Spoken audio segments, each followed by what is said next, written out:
भारत चीन सीमा पर तनाव है तो दिल्ली में भी हलचल तेज है। बैठकों का दौर जारी है और सीमा सुरक्षा से जुड़े ताबड़तोड़ फैसले हो रहे हैं।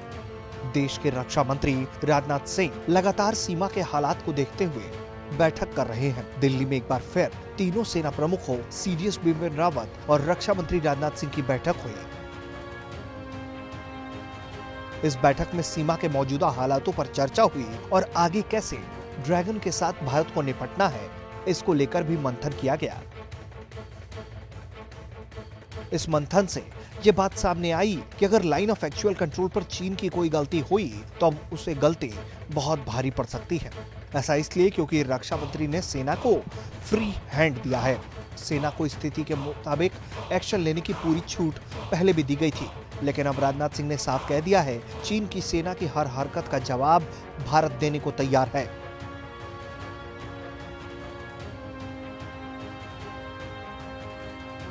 इस बैठक के बाद ये भी जानकारी मिली है कि चीन के साथ लगती सीमा की रक्षा के लिए भारत अब से अलग सामरिक तरीके अपनाएगा। जानकारी के मुताबिक बैठक में सेना को एलएसी पर पूर्ण स्वतंत्रता देने की बात कही गई है। कहा गया है कि चीन की हर हरकत का जवाब देने के लिए सेना तैयार रहे। सेना प्रमुखों से चीन की हर हरकत पर पैनी नजर रखने को कहा गया है।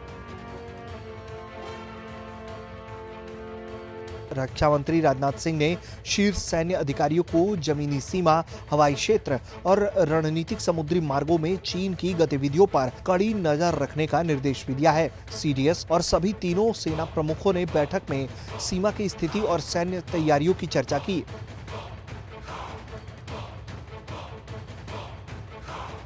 पहले भी पीएम मोदी ऐलान कर चुके हैं और मीटिंग में फिर इस बात को दोहराया गया है कि सेना जमीनी हालात के अनुसार एक्शन लेने के लिए स्वतंत्र है।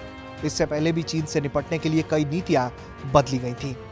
रक्षा मंत्री राजनाथ सिंह पहले भी तीनों सेना प्रमुखों के साथ इस मसले पर बैठक कर चुके हैं। लद्दाख में भारत चीन के बीच हुई हिंसक झड़प के बाद जल, थल और वायु सेना पूरी तरह से अलर्ट पर है।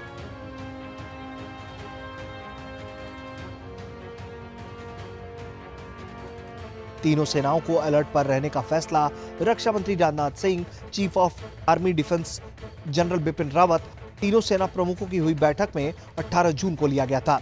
गलवान घाटी में मन की नहीं कर पाने से चीन बौखला रहा है। माना जा रहा है कि पैंगोंग झील को लेकर भी चीन विवाद खड़ा कर सकता है। इसलिए सेना पूरी तरह से अलर्ट है और कोई भी कोताही नहीं बरती जा रही है।